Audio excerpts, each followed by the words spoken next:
2019 கூட்டணியாக சேர்ந்தோம், கொள்கை கூட்டணியாக சேர்ந்தோம். சாதாரண கூட்டணி அல்ல, கொள்கை கூட்டணியாகவே சேர்ந்தோம். தொடர்ந்து நடந்த சட்டமன்ற தேர்தல், உள்ளாட்சி தேர்தல்கள், நாடாளுமன்ற தேர்தல்கள் எல்லாத்துலேயும் வெற்றி தான். அதனால தான் இந்த கொள்கை கூட்டணிக்கு எதிராக பலரும் அரசியல் கணக்கு போடுறாங்க. நான் உறுதியாக சொல்கிறேன், நம்ம கொள்கை கூட்டணிக்கு எதிராக அவங்க போடுகிற கணக்கெல்லாம் தப்பு கணக்குகளாகத்தான் ஆகும். வெற்றி கணக்கு நம்ம கூட்டணிக்கு தான். நம்ம எதிர்க்கிற எதிர்கட்சிகள்லாம் வாக்குகளை பிரிக்க தனித்தனியாக வந்தாலும் சரி, மொத்தமாக சேர்ந்து வந்தாலும் சரி, 2026 திமுக கூட்டணி தான் வெற்றி பெறும். அதுவும் சாதாரண வெற்றி அல்ல, சரித்திர வெற்றியை பெறுவோம். தலைவரே சொல்லிட்டாரு, வெற்றியை சொல்லவா வந்துடும், யாரும் மெத்தனமாக இருந்துடக்கூடாது. 200 தொகுதிகளுக்கு மேலே வெற்றி பெறணும்னா அது எளிமையாக வராது. அதுக்கு இங்கே இருக்க எல்லோரும் உறுதி எடுத்துக்கணும்.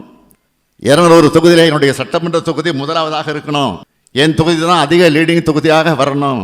என் மாவட்டத்தில், என் மாநகராட்சியில், என் ஒன்றியத்தில், என் பகுதியில், என் பேரூரில், என்னுடைய ஊராட்சியில், என்னுடைய வார்டில் அதிக லீடிங் வாங்கணும்னு சொல்கிற அளவுக்கு நீங்கள் எல்லோரும் கடுமையாக உழைக்கணும்.